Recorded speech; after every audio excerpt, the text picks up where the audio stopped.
Time now for round number 6 of Dodge Viper Cup. You know, one of the true stars of the championship so far has always been the Michelin tires developed specifically for the series. But this pace car equipped with Michelin tires has gotten very sparing use over the course of the series, and I worry that the Michelins might feel a little left out. So we'll heat them up a little bit. This is Dodge Viper Cup.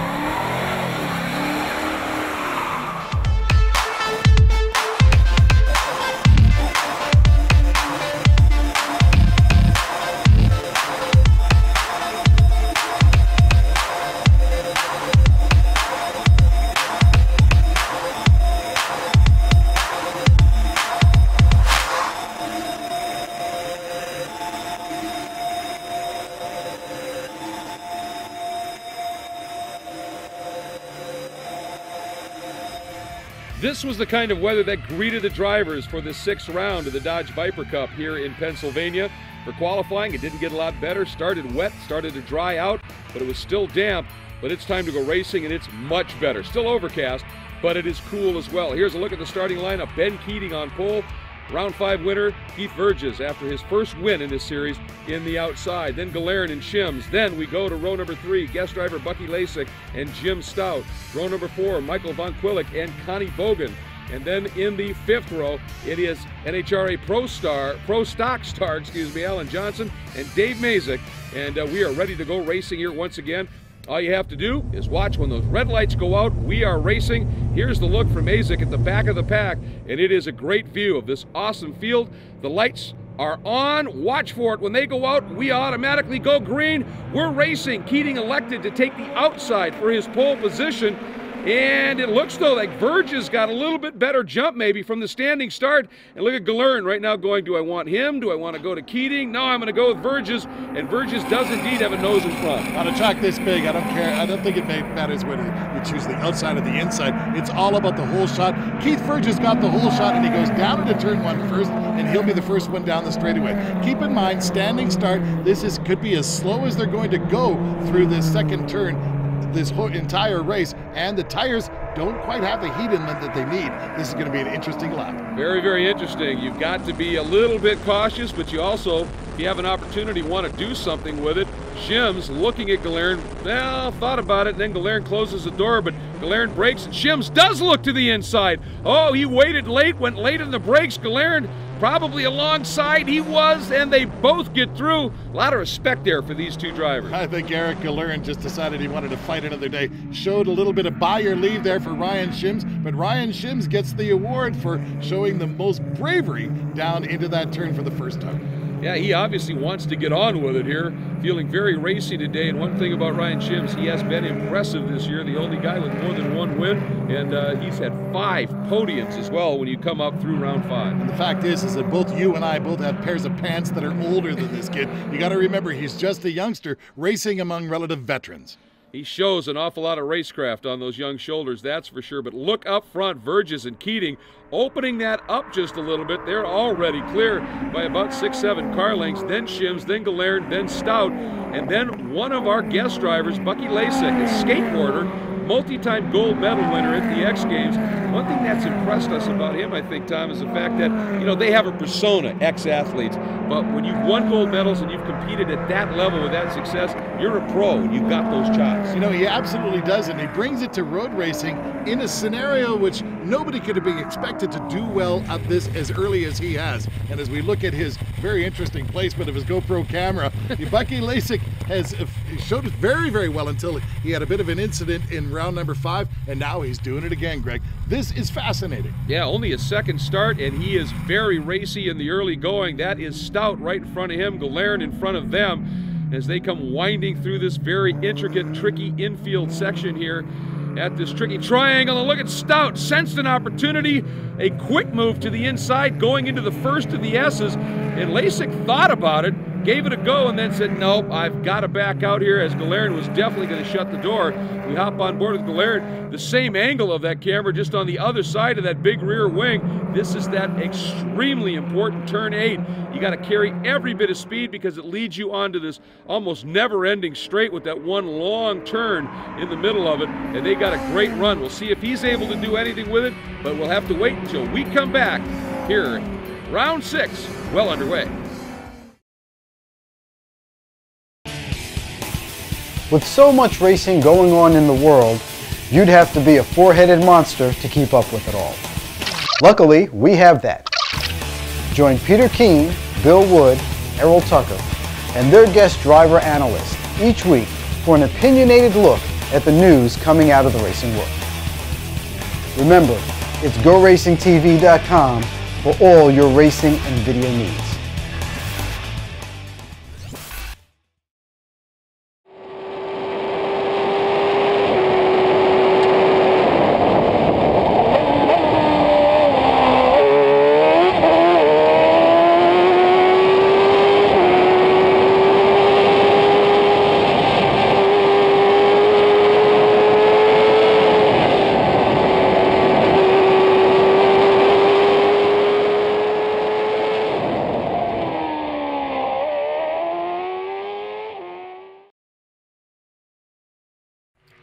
Not far from the racetrack, you can find scenes like this in the Pocono Mountains. Absolutely beautiful. But of course, we're here for a rather different reason, and that is Dodge Viper Cup competition.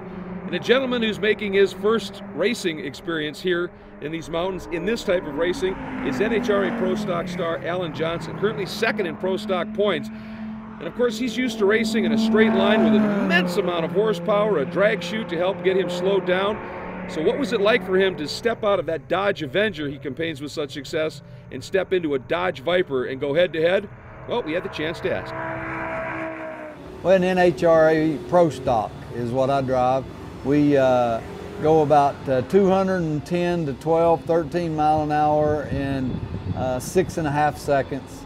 You know, this Viper Cup series, what a blast. I mean, first of all, it's taken me about 3 practice sessions to even push the car to even close to half its limits. Well, it's a little bit scary, but you know, I've done a little bit of round track stuff, and you know, these cars are so nice, and it's a little bit different style of racing. You don't really want to put a fender on anybody, so it's a little scary for me trying to stay away from other cars and not be too aggressive, but you know, these things are fast, they stick, and just getting to where I'm comfortable in them is going to be a big thing. These guys are familiar with the way these cars, the clutches and how they start, so I may not be as good at that as you might think. It's going to be awful tough going out here and competing with these experienced guys, and Bucky's doing awful well, but you know, got a couple of more practices tomorrow, and I'm going to push it a little further each practice until maybe I can find that edge, and maybe I can get down there close. Well, you can hear the competitor in him coming out, doesn't matter. And it was interesting, he said something that helped him out quite a bit. Earlier in the week, he was testing the dragster at Charlotte on the drag track there, and a guy named Kurt Busch and a guy named Tony Stewart happened to be there, and he mentioned to him, hey, I'm going road racing. Well, they're two pretty solid road racers, and so they started to give him some tips, and he said it helped out a lot. And he mentioned that Bucky was doing well. Bucky is doing well. Wow. Take a look at this move he puts on Eric Galerne. And this is a tricky corner coming up. You got to get that pass made, get back on line. You're going 160 miles an hour. You got to get it straightened out, Tom, and drop, what, 120 miles an hour to make that hairpin. And this is a guy whose instrument of choice doesn't have any brakes on it at all. He's cottoned on to this Dodge Viper Cup racing. He is really fascinating to see a guest driver come in here and challenge a driver like this.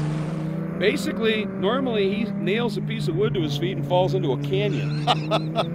It's impressive. Don't ask me. I've never gotten it. I still don't get it. But this is a potential race driver. Oh, man, he absolutely has got this. You're right.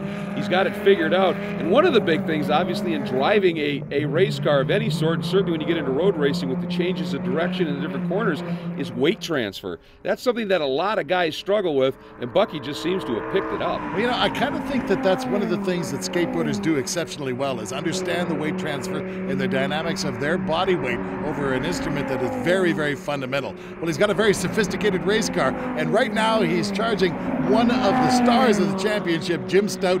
Bucky is doing a fantastic job. It is impressive watching this guy work up and out of that turn one, right up to the wall. You've got to carry the speed. That's intimidating when you let a car at the speed they're running get right up by that wall. He's showing absolutely no fear with that and is giving Stout right now a very solid run. We hop on board with the X Games star. Hear that sweet, sweet music from the Viper engine. It is a beautiful thing. And Bucky, of course, if he's a skateboarder, you know he's down with the tunes. Absolutely. He's probably, oh, Stout getting a little wide, missing the apex. Maybe had an eye in the mirror wondering where Bucky was and just missed that braking point or turn in a little bit, and Bucky is through. And I think you're absolutely right. You know, normally these ex-athletes, when they're doing their stuff, they always got the iPod just cranking. I bet he's got the plugs out right now and is just enjoying the other song he's hearing. You know, the sound system in the Viper is awesome. Of course, he doesn't even need headphones in there. I doubt he's doing it, Greg, but he's doing a fantastic job as we follow the number 53 car. Nobody expected this, but this driver has brought something special to Dodge Viper Cup. Well, he has run in 2005. He won the celebrity part of the celebrity race at Long Beach. Big deal. All you have to do is survive to get through that one. That's true, but obviously, you know, a survival is one thing, but if you win it, maybe he was showing a little something in the early going. He's certainly showing it now as he's up into fourth, but it's Verges leading.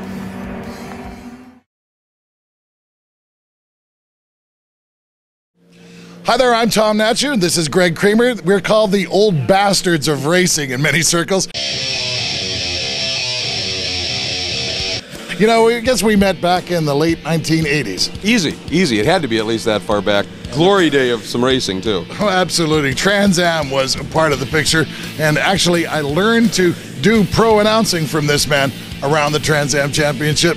Oh, that is a long time ago. A very long time ago, but I'll tell you what, you take a look at Trans Am racing in the early 90s in particular, the names that were running at that time. But the other side of the story was World Challenge was really starting to come alive at that point. And the names in that, there were sometimes you'd look at the two rosters and go, you know, I'm not sure which one is the most talent. Some amazing stuff from those decades past. And of course, a lot of those drivers also doubling up, running amateur racing in the runoffs. And it was spectacular stuff. Now, Go Racing TV has got all of that action. Trans Am World Challenge and even some runoff material all coming up over the next season. That's going to be something to watch. I know. To be able to relive those 2 decades of motorsports from the Sports Car Club of America's Pro Racing Department, Trans Am World Challenge, and then you include the National Amateur Championships, the runoff, the intense battles that unfolded there. It simply doesn't get any better than that, and it lives again right here on GoRacingTV.com. Because I need to spend more time in front of my computer.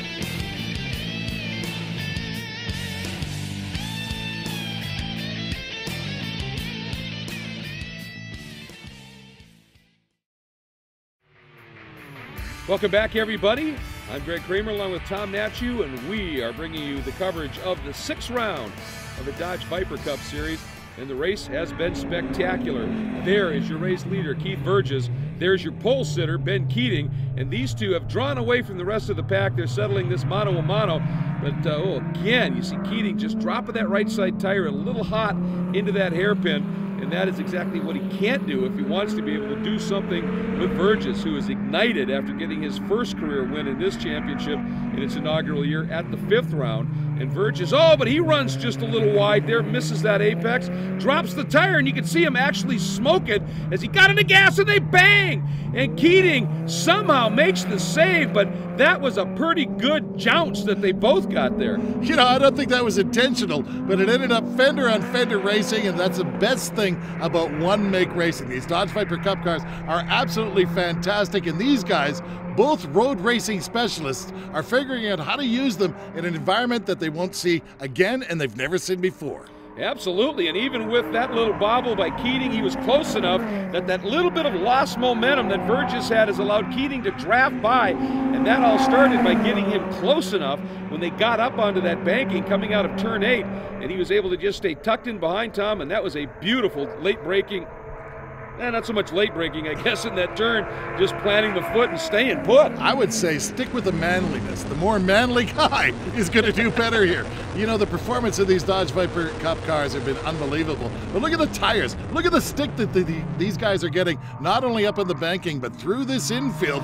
Although you'd never know that from Keith Verges. Well, and it looked like Keating again went in a little wide, and Verges thought he might come back across and pinched it a little bit. And as a result, the back end stepped out on Verges' Viper, and that allowed Keating to get a little bit of a breather here. But then he goes wide. You know, all this is happening. Did you see the little donut on Keith Verges' door? That's Ben Keating's Michelin run up against him. It's such close racing when you go to spec racing, but these guys have distinguished themselves, the guys who have figured out this racetrack here in Pennsylvania. They are hammering it. Of course, this is the feature that everybody waits for during a Dodge Viper Days program, and we asked Dodge Viper Days board member John Tober to explain that concept. It is. Its primary focus from inception has always been to provide driver education to owners of high-performance cars. Initially Vipers. It was a high-torque, high-performance car that people would buy them, drive them out of the showroom, and they didn't know what to do with them. And so the premise was to teach them how to drive them safely at the track, and then translate that track experience to safe driving on the streets. And that was the premise of Viper Days. Well, Viper Days will expand. I mean, the last 24 months have been difficult for everyone in this country, and we've been able to keep Viper Days moving along in growth mode. And with the help of Dodge as a sponsor, with the new ACRX, we've been able to grow the racing program within Viper Days. And when you grow racing, you have people interested in racing, so they need to learn how to race. They need to learn how to drive, and that grows the driver education programs. So we have drivers coming to us to learn how to race that not only drive Vipers, but drive other types of cars. And what that does is they're moving into Vipers. They're seeing how it is such a bulletproof platform in order to race club racing with amateurs, and how that there's a program to move them up into a pro level racing in the Dodge Viper Cup. So I think this is all really an excellent program to help people go from cradle all the way to a mature racer. Well, when these cars take to the track and these drivers take to the track, everybody that's there for Viper Days that are working their way up and learning those lessons, they just go to the fences right away and go, yeah, buddy, I want to do this.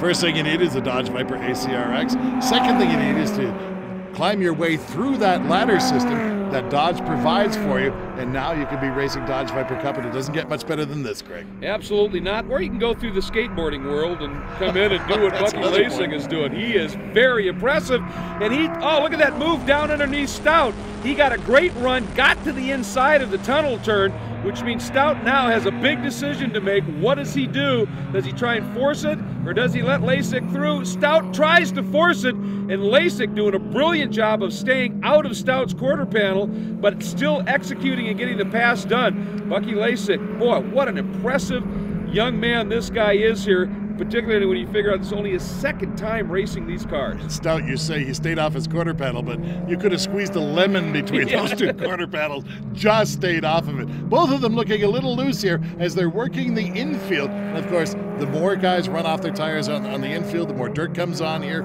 You never know what to expect. And of course, the big opportunity here is to get going fast at this point on the track. That is everything. And you notice that run through the infield, there are still some puddles certainly off the track surface, but there are some spots on the track where it's damp, which has made this a very interesting race, and Lasek up to fourth. The club, an amateur racer. Here at Go Racing TV, we salute you. And we want to give you all the tools and info to compete with the best. Find out how to do it all from your own garage by watching our Club Racer and Autocrosser shows. GoRacingTV.com, supplying all your video racing needs.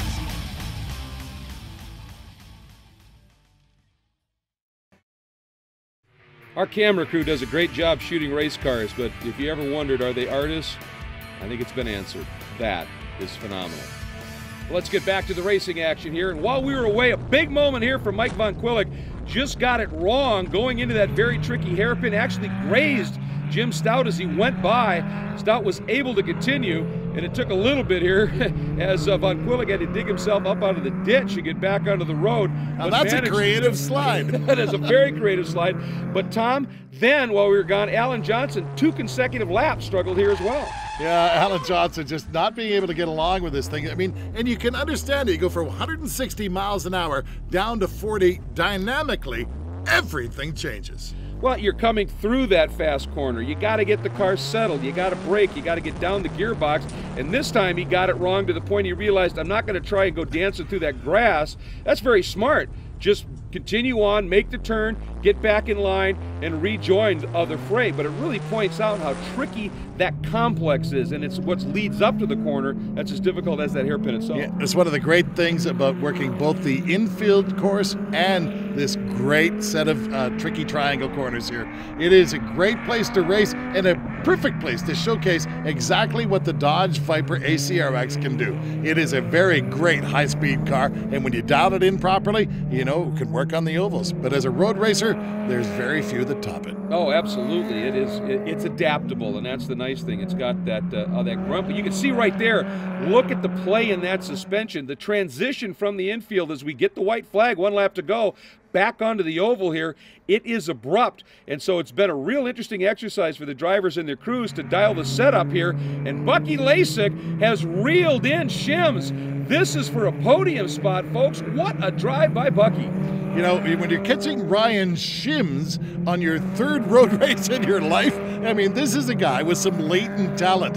You know what I say? It's better be latent than never. Absolutely. I mean, we talked about it. Schimsk is the only guy with more than 1 win this year. He's got 2. And take a look at this as Lasek, in his draft, he is going to give him a serious run. Stout behind him there.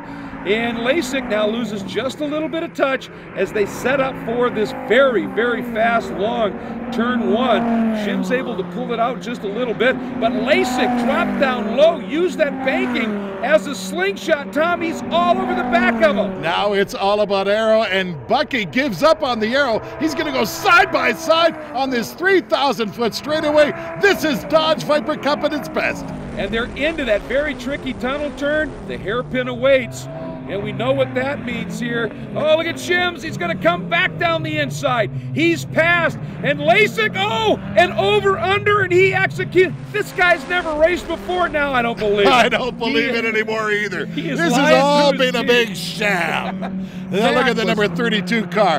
Ben is doing a great job. He wanted to win here at this tricky triangle. He got the job done. He did indeed. That brings him on par with Schimsk in terms of number of wins.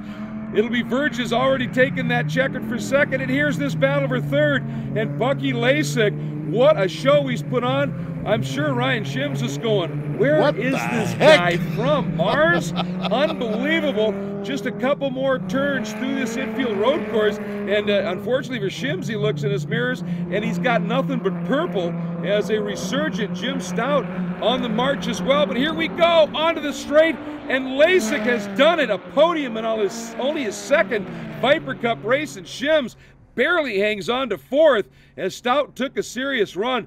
That was spectacular, the battle for the win, but also, Tom, that battle for the podium spot. Wow. Unbelievable, and the whole while with a GoPro camera hanging off his wing, which had to be an aerodynamic advantage. Let's wrap it up, Greg. It is. As you can see now, we take a look at the points. After the 6th round of the championship, Keating is there, Schimsk 2nd, Verges, Stout, and Von Quilich as we complete the 6th round of the championship chase, and it has been a barn burner. What a way to finish things up here in the Pocono Mountains, an incredible drive. And for Ben Keating, this man, well, he's an elated celebrator. This should be fun. I feel almost as good as if I just saved $14,000 at viperexchange.com. Woo! If I hadn't had Boy, Schiller, and Flexner behind me, I don't think I could have done it. It was a great race. One of the funnest races I've ever run. It was great. A lot of fun. Well done indeed. Well, it's about time. My crew did a great job, and it's nice to have been able to finish 2nd place. I had a good start. I had 1st place, but Ben had the faster car, and he really drove well.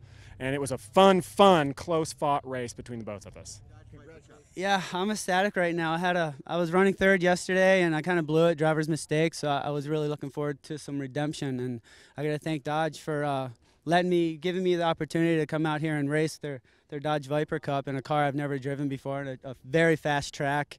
And Lux Performance, the crew there, amazing job on the car. I mean, those guys know it all, and Cindy and Fred, great team. And this is the podium celebration, and it's already underway. But look, this is about the only thing that Lasek has struggled with today. Can't get that champagne bottle open. He wants to join. Boy, just pounds it down, and it pops and starts doing a spin like a firecracker. But he gets in a couple of licks, so that was unbelievable. And for your winner here, what a story. Ben Keating again, second win on the season. Just a spectacular show, Tom. You know, this is a well-deserved burnout, and nobody does it better than old Ben Keating.